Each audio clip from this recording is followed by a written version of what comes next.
Thank you very much, Chris. It's truly a pleasure to be here today. And on behalf of Minister Kelly Regan and Deputy Minister Hartwell, congratulations to Affirmative Ventures for 25 years. I'm just going to tell a joke. And I thought to myself, I can't tell that one. So I have one, and forgive me. So Donald Trump.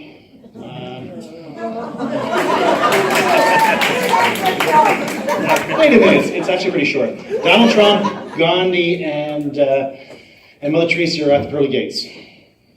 That's it. That's a joke.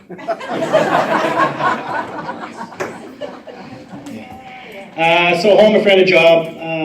When I first read the question we were asked to respond to, I'm thinking that just makes perfect sense. Why are we talking about that?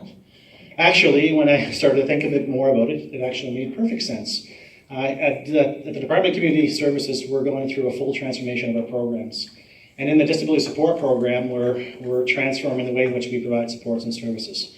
And what's critically important to us is where somebody's living, the 5,300 participants that actually are part of our program, what they do during the day, and certainly the social networks that they're able to establish. So it's incredibly relevant. In our program, when we're talking about what a person's doing during the day, it's about the social enterprise they're participating in. It's about the day programming that they're able to participate in, and it's about how they integrate themselves within community. When we're talking about where they live, we're talking about all the various parts of our program that we have to offer. People supporting individuals with significant disabilities at home with their families. How we support them in independent settings and in small option homes and group homes and in some of the larger residential facilities that we have in the province. And obviously, it's incredibly important about the people who surround you, your friends and your social network. So we're sort of changing the way we think and having a really, really good focus on the individual participant in our program and what's going to make their lives as successful as possible. So as I mentioned, there's about 5,300 clients in our program. One of the more significant goals we're aspiring to is moving away from the larger residential settings. They've been described as institutions. I don't know what an institution means in Ontario or in California is probably different than what an institution means in Nova Scotia. But we've made a commitment to move away from these larger settings. And we're starting with the larger adult residential centers and regional rehabilitation centers. Nothing's closing. Nothing's closing tomorrow. We're taking the time to do it right. And in this first stage of what we intend to do is we're going to be working closely with two organizations. And over the next 12 months or so, really find out exactly what it's going to take to be able to successfully transition these participants into community-based settings. And that's no small task.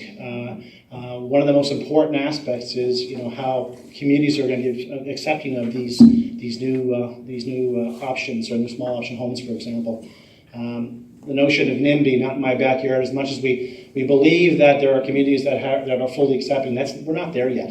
So we have to get communities ready to be able to accept and be welcoming communities.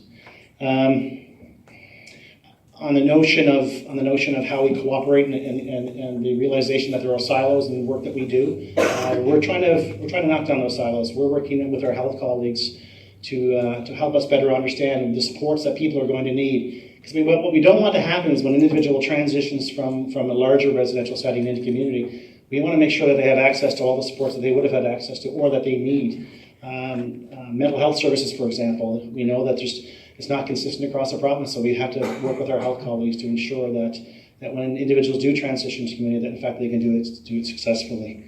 This is a significant challenge for us as a department and certainly as a province. So there's a lot more exciting things. I know there's. Do I still have more time? Oh, there you go, Chris. Some of the other things that you might have seen or might have heard about in our recent budget, we do have dollars to actually build new small option homes over the next 2 years. The government has committed $4.2 million.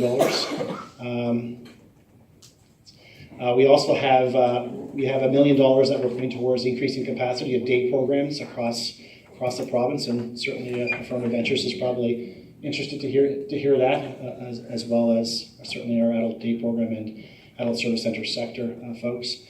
So lots of good things that's happening. I'm a bureaucrat of 20 years. I recognize that.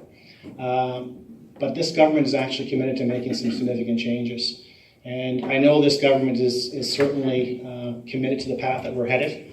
And also recognizes that one of the biggest challenges that we're going to have is meeting the expectations of doing this as soon as we possibly can. So I think we're willing to be criticized by pace because we want to make sure we get it right. So thank you for the opportunity of being here.